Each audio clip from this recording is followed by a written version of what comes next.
Hai, welcome back my YouTube channel. Assalamualaikum warahmatullahi wabarakatuh. Saya Cynthia Rafjani, mahasiswa Universitas Bengkulu, Prodi PG PAUD NPM A1 I020069. Nah, di sini saya akan menjelaskan materi psikologi pendidikan yang berisi tentang perkembangan dan proses kognitif. Buat kalian, jangan lupa share, like, komen, dan subscribe. Selamat menonton! Di sini saya akan menyampaikan materi mengenai tentang pembelajaran dan proses kognitif. Yang pertama, mengenai melihat pembelajaran dari perspektif berbeda. A.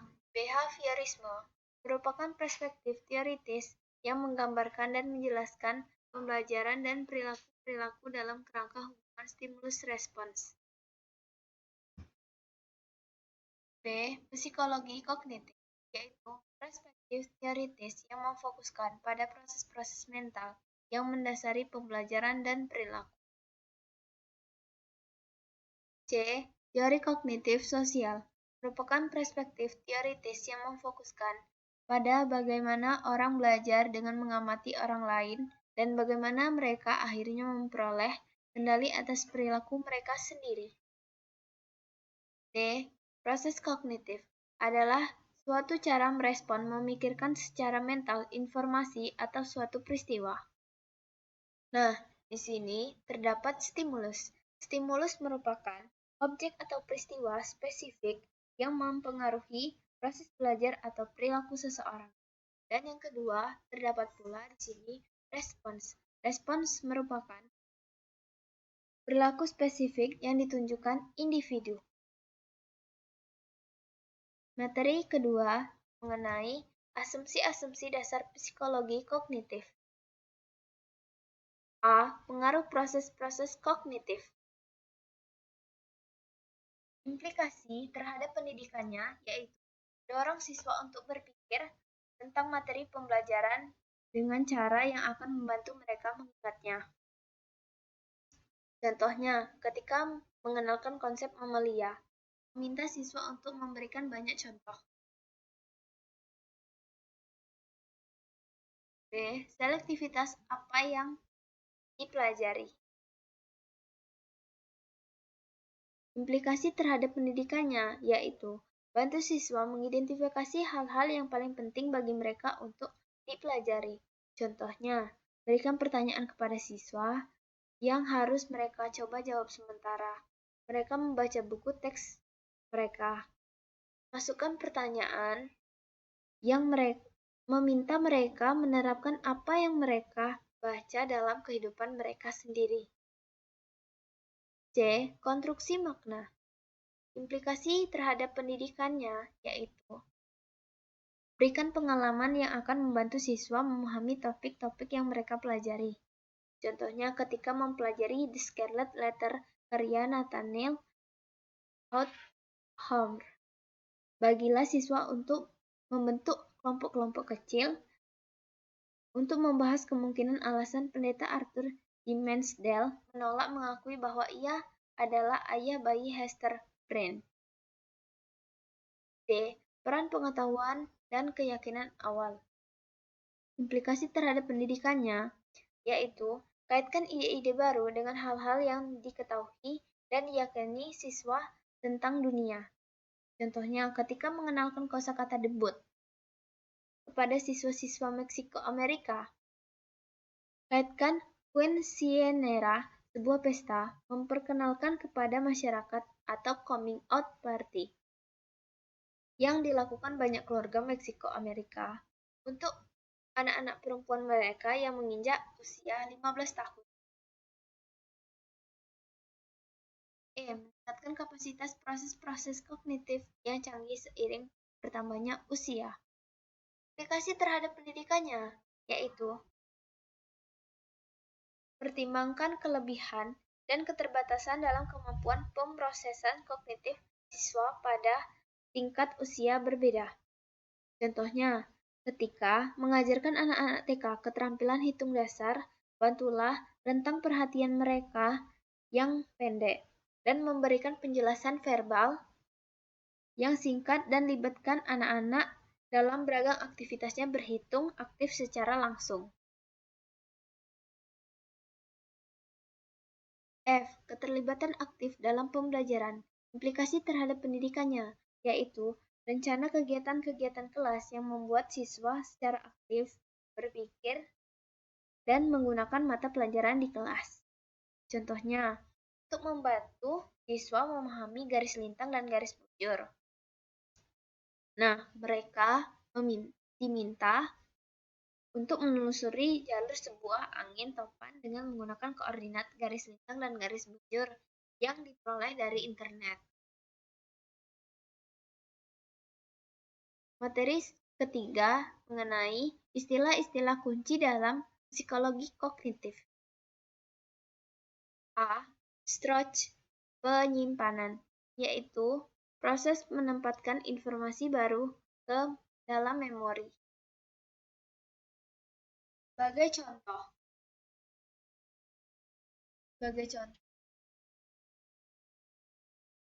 setiap kali Anda masuk kelas, dapat diragukan beberapa ide yang disampaikan dalam kuliah atau diskusi kelas.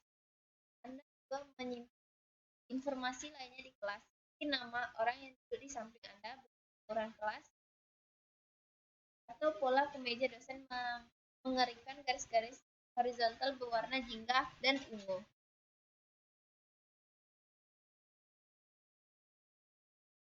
B.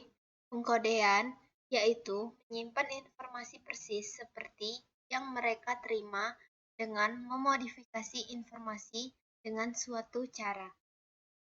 Sebagai contoh, yaitu ketika mendengarkan suatu cerita, Anda mungkin membayangkan seperti apa tokoh tertentu dalam cerita tersebut sekaligus mengkode suatu input verbal sebagai gambar visual.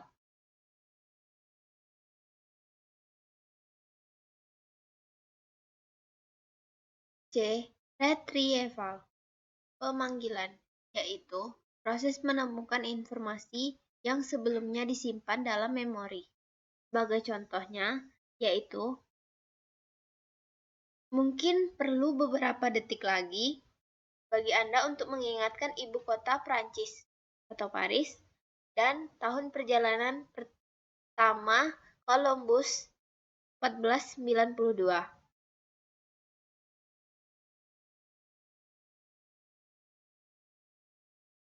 Materi yang keempat yaitu semua model memori manusia. Yang pertama, karakteristik sensori register.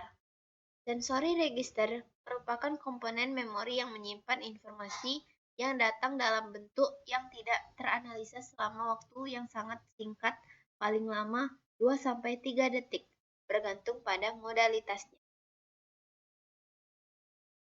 Atau bisa juga sensory register adalah komponen memori yang menyimpan informasi yang Anda terima, yaitu input lebih kurang dalam bentuk yang asli atau belum dikode. 2. Memindahkan informasi ke memori kerja. Peran atensi. Atensi yaitu memfokuskan pemrosesan mental pada stimuli tertentu. Atensi juga bisa disebut dengan perhatian. Nah, apa saja yang diperhatikan orang secara mental untuk dipindahkan ke dalam memori kerjanya. Yang ketiga, karakteristik memori kerja atau jangka pendek. A. Memori kerja. Working memory yaitu komponen memori yang menyimpan dengan secara aktif, memikirkan, dan memproses sejumlah informasi yang terbatas. Sebagai contohnya, misalnya, di sanalah tempat kita berpikir tentang isi kuliah, menganalisa satu alinea buku teks, atau menyelesaikan masalah.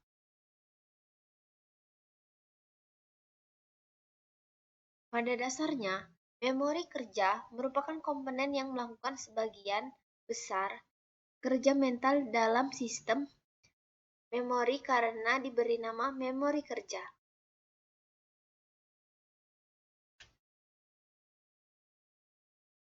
Berikutnya, materi yang B, yaitu maintenance rehearsal atau pengulangan pemantapan, yaitu pengulangan secara tepat sejumlah kecil informasi untuk membuatnya tetap berada dalam memori kerja.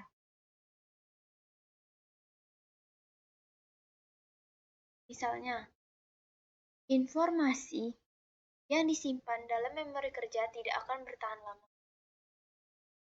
Mungkin paling tidak 5-20 detik paling lama, kecuali orang melakukan sesuatu yang lain dengannya. Karena komponen ini disebut juga memori jangka pendek. Contohnya, Anda perlu menelpon seorang teman. Jadi, Anda melihat nomornya di buku telepon. Karena Anda memberi atensi pada nomor tersebut, maka dapat diduga ia ada dalam memori kerja Anda. Namun, Anda dapati orang lain sedang menggunakan telepon itu, dan Anda tidak memiliki kertas atau pensil di tangan. Apa yang Anda lakukan untuk mengingat nomor telepon tersebut?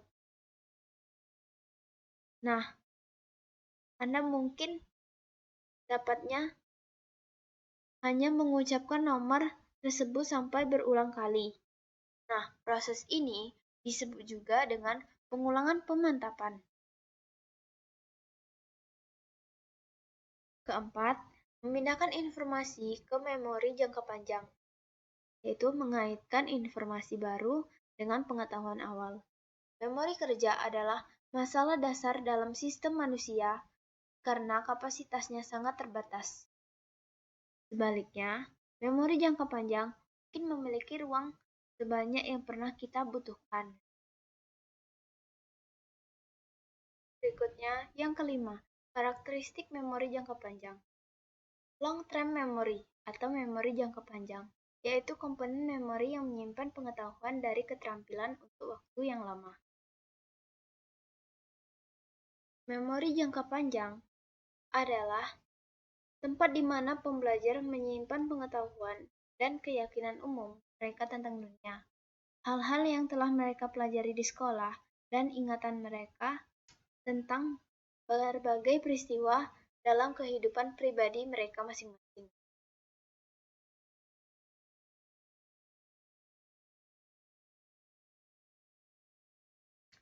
Keenam, yaitu kritik terhadap model 3 komponen. Memori kerja dan jangka panjang hanya mencerminkan kondisi aktivasi yang berbeda dari suatu memori tunggal. Activation atau aktivasi, yaitu tingkat di mana sesuatu dalam memori secara aktif diperhatikan dan diproses secara mental. Contohnya, model ini mewarisbawahi pentingnya atensi dalam belajar. Terbatasnya kapasitas atensi dan memori kerja saling terkaitnya pengetahuan dan diperoleh pembelajaran dan pentingnya mengaitkan informasi baru dengan hal-hal yang telah dipelajari sebelumnya.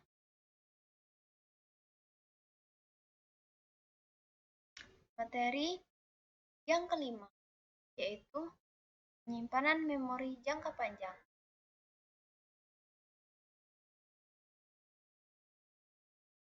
A. Pengetahuan deklaratif, yaitu pengetahuan yang berkaitan dengan karakteristik sesuatu saat ini, sebelumnya, atau nanti.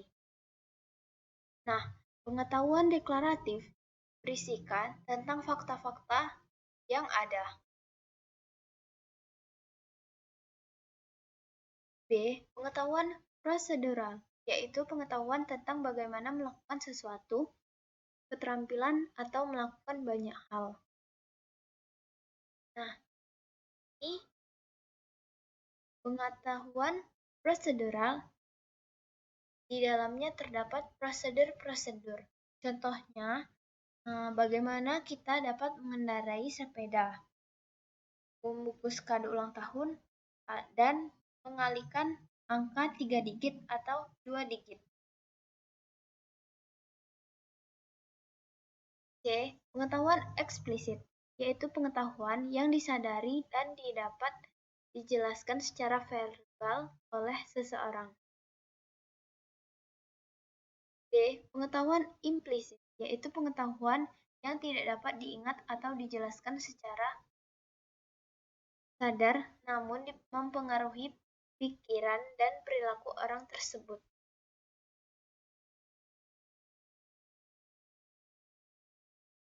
Materi yang keenam, yaitu bagaimana pengetahuan dipelajari.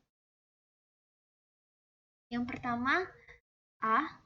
Rehearsal, pengulangan, yaitu mengulang informasi kata demi kata, dapat secara mental ataupun diucapkan.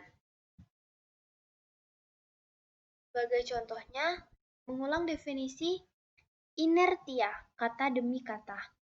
Efektivitasnya relatif tidak efektif, penyimpanan yang lambat, dan pemanggilan kembali retrieval yang sulit. Implikasi pendidikannya yaitu saran siswa untuk menggunakan pengulangan hanya sebagai cara terakhir, terutama jika mereka memiliki pengetahuan awal yang dapat mereka kaitkan dengan ide-ide baru. B. Pembelajaran bermakna, yaitu mengaitkan antara informasi dan pengetahuan awal. Contohnya, mendefinisikan inertia dengan kata-kata sendiri, atau mengaitkan konsep tersebut dengan pengalaman hidup sebelumnya. Bagaimana objek dalam mobil yang bergerak terus didorong ke depan ketika pengemudi menekan rem. Efektivitasnya yaitu efektif jika asosiasi yang dibuat dengan pengetahuan awal tepat. Implikasi pendidikannya yaitu bantu siswa mengaitkan informasi baru dengan hal-hal yang sudah mereka ketahui, apakah tentang dunia secara umum atau tentang diri mereka sebagai manusia. C. Organisasi, yaitu membuat hubungan di antara berbagai potongan informasi baru. Contohnya, ketika mempelajari bagaimana dialog, seseorang pemeran dalam drama sekolah berkaitan dengan seluruh dialog dalam drama tersebut. Efektivitasnya yaitu efektif jika struktur organisasional tepat dan lebih dari sekedar daftar fakta-fakta yang berbeda. Implikasi pendidikannya yaitu sampaikan materi secara terorganisasi dan ditunjukkan struktur organisasionalnya dan kesaling terkaitannya dalam materi pembelajaran. D. Elaborasi, yaitu memasukkan ide-ide tambahan pada informasi baru berdasarkan apa yang sudah diketahui. Contohnya, dengan memikirkan tentang kemungkinan alasan-alasan mengapa tokoh-tokoh sejarah mengambil keputusan tertentu. Efektivitasnya yaitu efektif jika asosiasi penambahan yang dibuat tepat dan produktif. Implikasi pendidikannya yaitu dorong siswa untuk mempelajari melampaui informasi itu sendiri.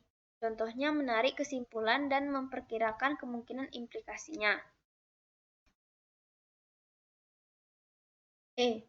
Pembayangan visual atau visual imagery. Membentuk gambar mental informasi. Contohnya, membayangkan seperti apa tampaknya berbagai tokoh pada peristiwa dalam suatu novel. Efektivitas, yaitu perbedaan dalam efektivitas. Secara khusus bermanfaat bila digunakan dalam kombinasi pembelajaran bermakna, organisasi, dan elaborasi.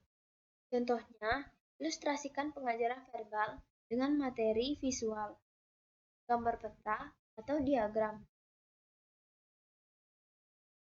Materi yang ketujuh yaitu peran pengetahuan awal dan memori kerja dalam penyimpangan memori jangka panjang. Pertama, membantu mereka menentukan apa yang paling penting untuk dipelajari dan mengarahkan atensi mereka secara tepat. Yang kedua, membantu mereka memahami sesuatu yang melakukan pembelajaran bermakna alih-alih mempelajarinya dengan menghafal. Yang ketiga, memberikan kerangka kerja untuk mengorganisasikan informasi baru. Yang keempat, membantu mereka mengelaborasi informasi. Sebagai contoh, dengan mengisi detail-detail yang lupa dimasukkan, mengklarifikasi ambiguitas, atau menarik kesimpulan. Materi ke-8, yaitu menggunakan mnemonik bila tidak ada pengetahuan awal yang relevan. Yang pertama, mnemonik yaitu alat bantu memori atau trik yang dirancang untuk membantu siswa belajar dan mengingat potongan informasi yang spesifik. Mnemonik dapat membantu siswa mempelajari materi pembelajaran secara lebih efektif. Sebagai contoh, dalam klip video Memory and Cognition, E-Learning and Middle Childhood dalam Ormond Teacher Prep Course, David, 10 tahun, menggambarkan mnemonik yang ia gunakan untuk mengingat huruf Ibrani P.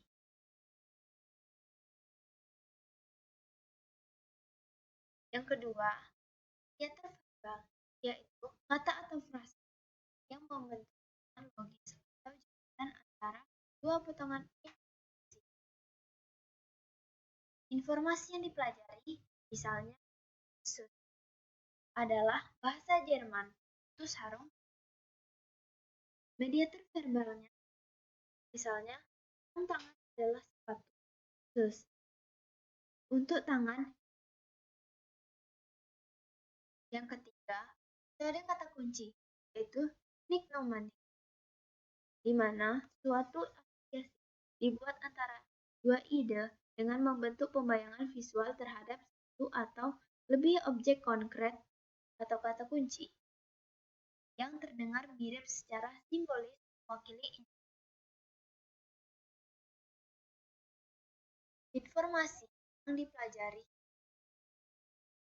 informasi yang dipelajari dalam metode kata kunci, misalnya Pferd adalah kata bahasa Jerman yang berarti kuda, yaitu horse. Nah, gambar visualnya yaitu gambar seekor kuda, horse, mengendarai mobil, yaitu Ford.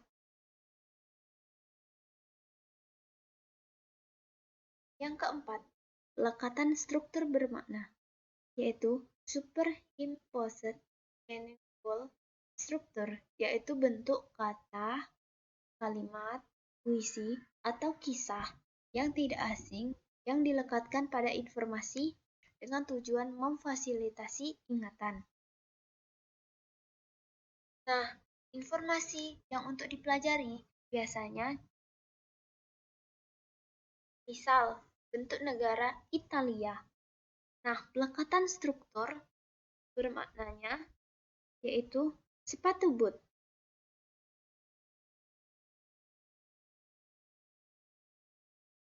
Materi yang ke-9 yaitu pemanggilan memori jangka panjang. Alur memorinya yang pertama, satu ide mengingatkan kita pada ide lain. Berikutnya, satu ide mengaktifisasi yang lain.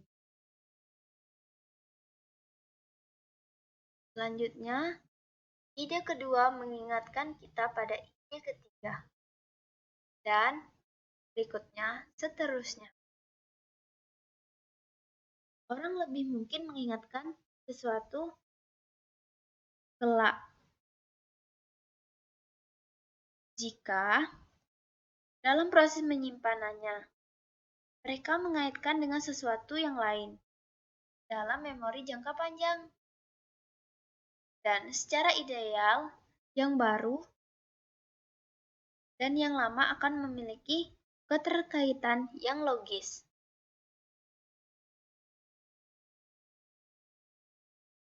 Materi yang ke-10, yaitu faktor-faktor yang mempengaruhi pemanggilan. Yang pertama, keterkaitan ganda dengan pengetahuan yang sudah ada. Contohnya, konsep-konsep dan ide-ide dalam bidang subjek yang sama. Misalnya, menunjukkan bagaimana perkalian berkaitan dengan penjumlahan. Nah, contoh yang kedua, misalnya konsep-konsep dan ide-ide dalam bidang subjek lain. Misalnya dalam berbicara tentang bagaimana temuan-temuan ilmiah mempengaruhi berbagai peristiwa sejarah. Yang kedua, latihan yang sering. Nah, latihan yang sering ini adalah pengulangan dalam jangka panjang, mengkaji dan menggunakan informasi dan keterampilan dalam interval tertentu selama beberapa pekan, bulan, atau tahun. Nah, bila latihan ini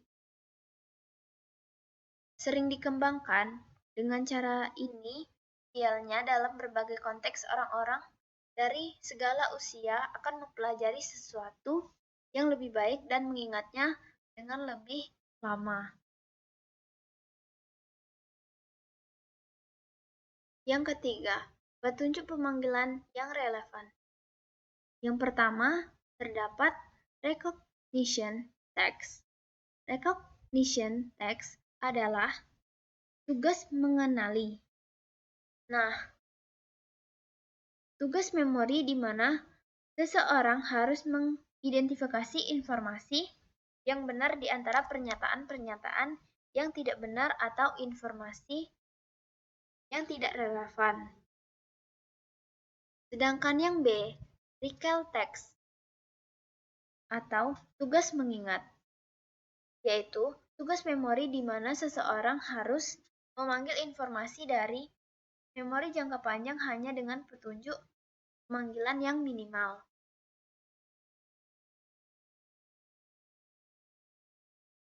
Materi yang ke-11, mengapa pembelajar kadang-kadang lupa? A. Kegagalan untuk mengambil kembali. Nah, namun kadang kita tidak pernah mengingatnya. Mungkin karena kita mempelajari dengan cara menghafal atau tidak memiliki petunjuk pemanggilan yang cakup untuk membantu pencarian kita dalam memori jangka panjang.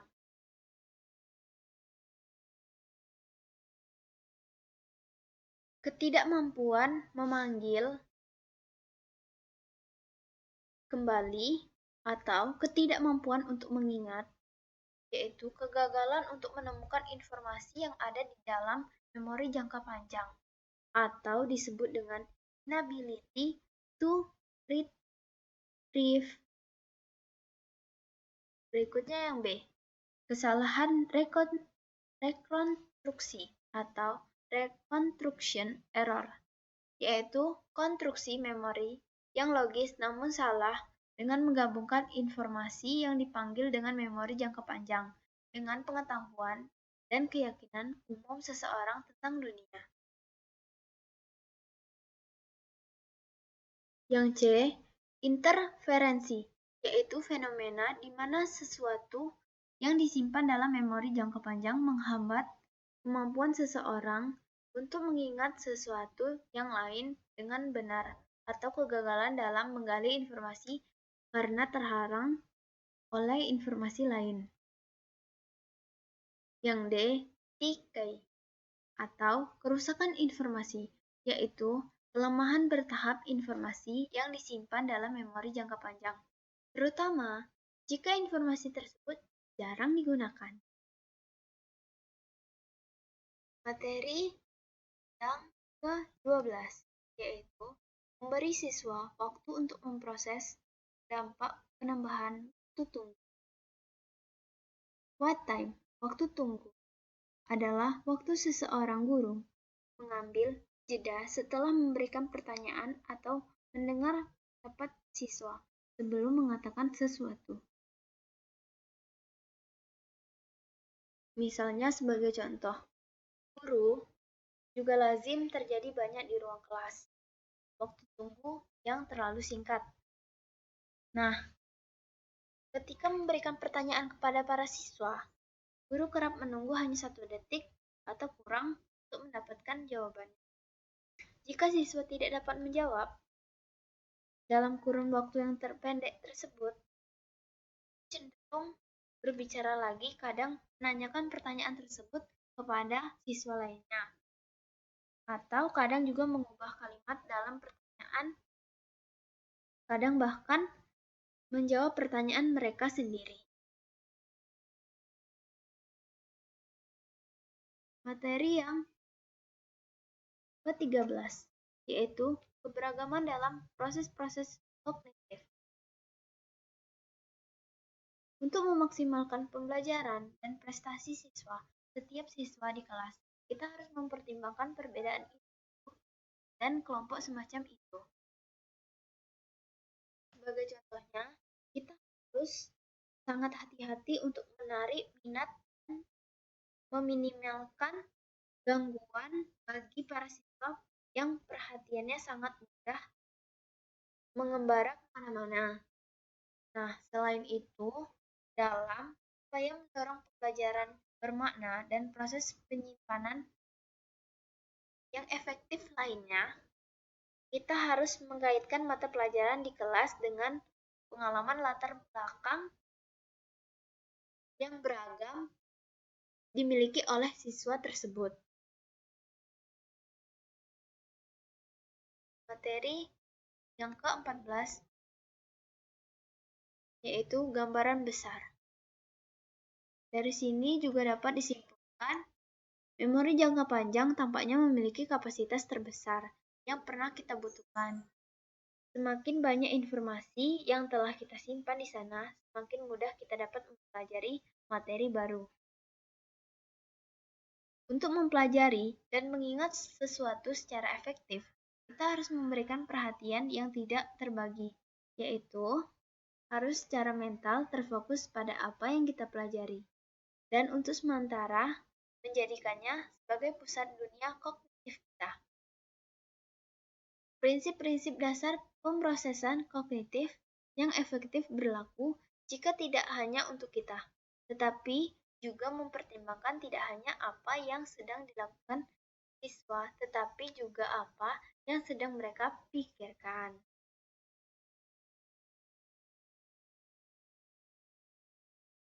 Cara-cara spesifik siswa dalam menafsirkan dan memahami materi kelas dan dalam kenyataannya hingga sejauh mana mereka benar-benar menafsirkan dan memahaminya, memengaruhi seberapa cepat dan mudah mereka mempelajari dan seberapa berhasil mereka memanggilnya kembali atau retrieve di kemudian hari. Sebagai contohnya, alih-alih hanya dapat menyampaikan ide-ide penting dalam pembelajaran di kelas dan meminta siswa membuat catatan. Nah, kita juga dapat mengajukan pertanyaan yang memancing pemikiran dan mensyaratkan siswa untuk mengevaluasi, mensintesa atau menerapkan apa yang mereka pelajari.